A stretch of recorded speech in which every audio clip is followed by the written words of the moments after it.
আসসালামু আলাইকুম। আমি ইরান সর্দার, একজন তরুণ উদ্ভাবক। আমি এখন পড়াশোনা করছি বর্তমানে ড্যাফোডিল ইন্টারন্যাশনাল ইউনিভার্সিটির কম্পিউটিং অ্যান্ড ইনফরমেশন সিস্টেম ডিপার্টমেন্টে। মেজর হচ্ছে আর্টিফিশিয়াল ইন্টেলিজেন্স।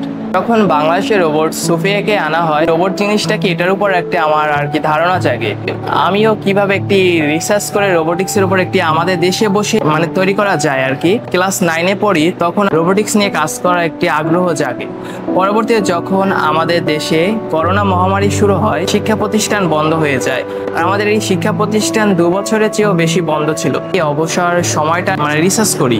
পরবর্তীতে আমি একটি হিউম্যানয়েড রোবট রিবা নামে এই রোবটটি তৈরি করি। যেহেতু আমি একটি প্রত্যন্ত অঞ্চলে বসে এই রোবোটিক্স নিয়ে কাজ করেছি, আমাদের বাংলাদেশে প্রতিনিয়তই অগ্নিকাণ্ডের দুর্ঘটনা ঘটেই যাচ্ছে। এটা প্রতিনিয়তই ঘটে যাচ্ছে এবং এই অগ্নি দুর্ঘটনার ফলে আমাদের বাংলাদেশে ক্ষয়ক্ষতির পরিমাণও বৃদ্ধি পাচ্ছে। এটার উপর ভিত্তি করে পরবর্তীতে আমি অগ্নি নামে একটি ডিভাইস তৈরি করি।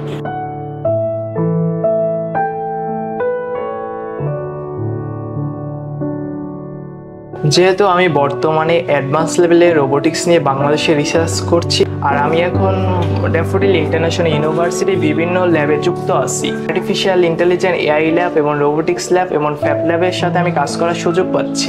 কাজ করার ফলে আমার রোবোটিক্স জ্ঞানটা ডেভেলপ হচ্ছে।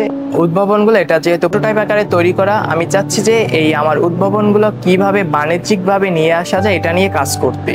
আমি চাচ্ছি যে বাংলাদেশে যে বিভিন্ন প্রত্যন্ত অঞ্চলে যারা রোবোটিক্স নিয়ে কাজ করছে তাদেরকে একসাথে নিয়ে আমি কাজ করতে চাচ্ছি।